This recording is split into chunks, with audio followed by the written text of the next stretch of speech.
Chapter 3. The Black Spot. About noon I stopped at the captain's door with some cooling drinks and medicines. "Jim," he said, "you're the only one here that's worth anything.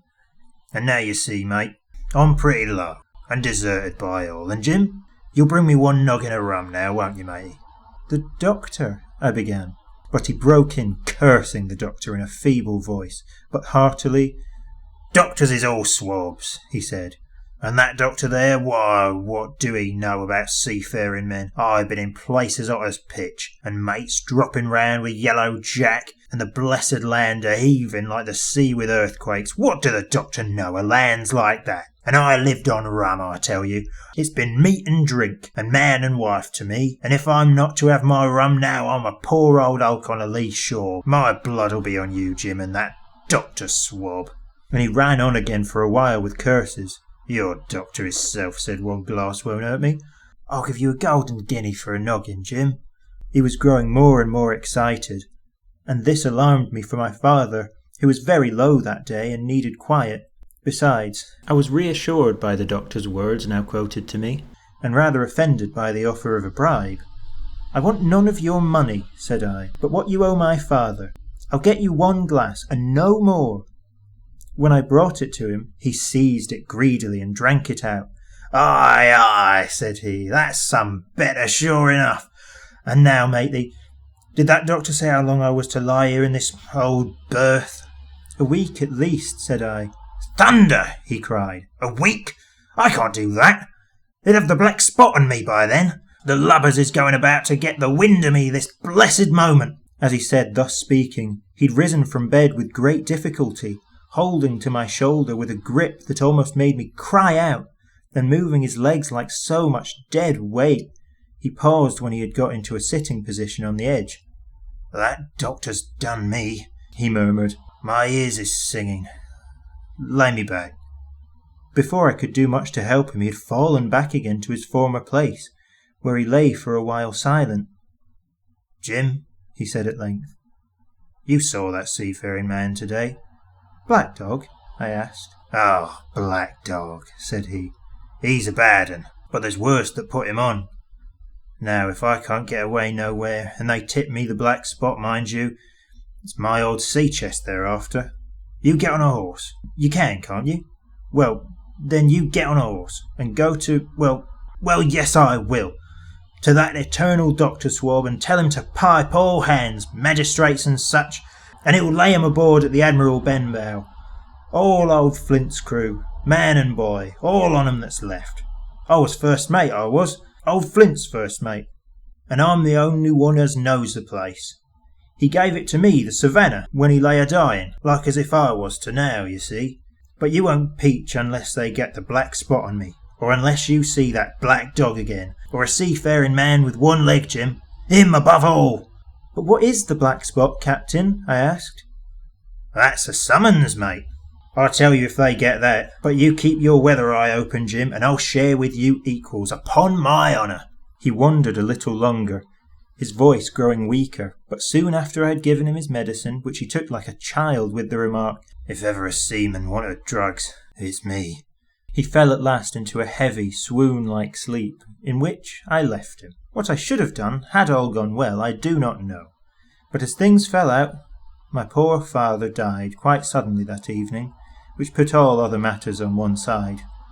Our natural distress, the visits of the neighbours, the arranging of the funeral, and all the work of the inn to be carried on in the meanwhile, kept me so busy that I'd scarcely time to think of the captain. He got downstairs next morning, to be sure, and had his meals as usual, though he ate little, and had more, I am afraid, than his usual supply of rum, for he had helped himself out of the bar, scowling and blowing through his nose, and no one dared to cross him.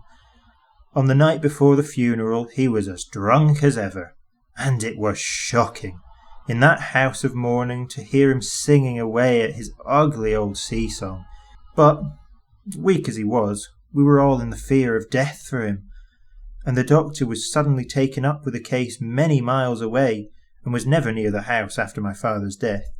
He never particularly addressed me, and it is my belief he had as good as forgotten his confidences, but his temper was more flighty, and, allowing for his bodily weaknesses, more violent than ever. He had an alarming way now when he was drunk of drawing his cutlass and laying it bare before him on the table.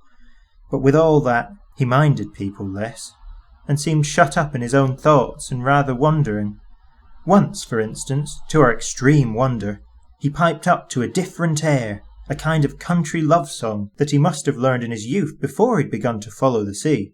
So things passed until the day after the funeral, and about 3 o'clock of a bitter, foggy, frosty afternoon.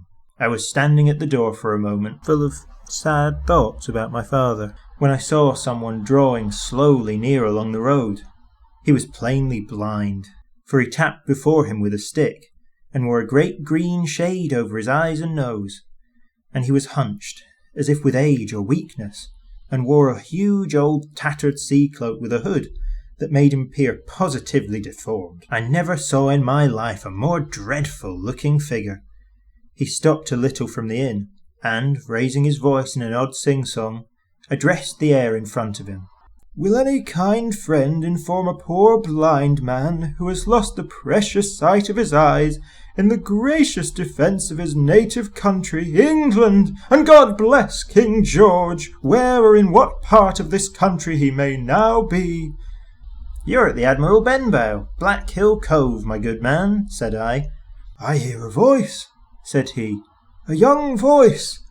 Will you give me your hand, my kind young friend, and lead me in?" I held out my hand, and the horrible, soft-spoken, eyeless creature gripped it in a moment like a vice. I was so much startled that I struggled to withdraw, but the blind man pulled me close up to him with a single action of his arm. "Now, boy," he said, "take me in to see the captain." "Sir," said I, "upon my word, I dare not." "Oh," he sneered, "that's it. Take me in straight or I'll break your arm." And he gave it, as he spoke, a wrench that made me cry out. "Sir," I said, "it is for yourself, I mean. The captain's not what he used to be. He sits with a drawn cutlass. Another gentleman." "Come now, march," interrupted he, and I never heard a voice so cruel and cold and ugly as the blind man's. It cowed me more than the pain, and I began to obey him at once, walking straight in at the door and towards the parlour where a sick old buccaneer was sitting, dazed with rum. The blind man clung close to me, holding me in one iron fist, and leaning almost more of his weight on me than I could carry. "Lead me straight up to him, and when I'm in view, cry out, 'Here's a friend for you, Bill.' If you don't, I'll do this." And with that he gave me a twitch that I thought would have made me faint. Between this and that, I was so utterly terrified of the blind beggar that I forgot my terror of the captain, and, as I opened the parlour door, cried out the words he'd ordered in a trembling voice. The poor captain raised his eyes, and at one look the rum went out of him and left him staring sober. The expression on his face was not so much of terror as of mortal sickness. He made a movement to rise, but I don't believe he had enough force left in his body. "Now, Bill, sit where you are," said the beggar. "If I can't see, I can hear a finger stirring. Business is business. Hold out your right hand. Boy, take his right hand by the wrist and bring it near to my right." We both obeyed him to the letter, and I saw him pass something from the hollow of the hand that held his stick into the palm of the captain's, which closed upon it instantly. "And now that's done," said the blind man, and at the words he suddenly left hold of me, and with incredible accuracy and nimbleness skipped out of the parlour and into the road, where, as I still stood motionless, I could hear his stick go tap, tap, tapping into the distance. It was some time before either I or the captain seemed to gather our senses, but at length, and about at the same moment, I released his wrist, which I was still holding, and he drew in his hand and looked sharply into the palm. 10 o'clock, he cried. 6 hours. We'll do them yet. And he sprang to his feet. Even as he did so, he reeled, put his hand to his throat, stood swaying for a moment, and then, with a peculiar sound, fell from his whole height, face foremost, to the floor. I ran to him at once, calling to my mother, but haste was all in vain. The captain had been struck dead by thundering apoplexy. It's a curious thing to understand, for I had certainly never liked the man, though of late I'd begun to pity him. But as soon as I saw that he was dead, I burst into a flood of tears. It was the second death I'd known, and the sorrow of the first was still fresh in my heart.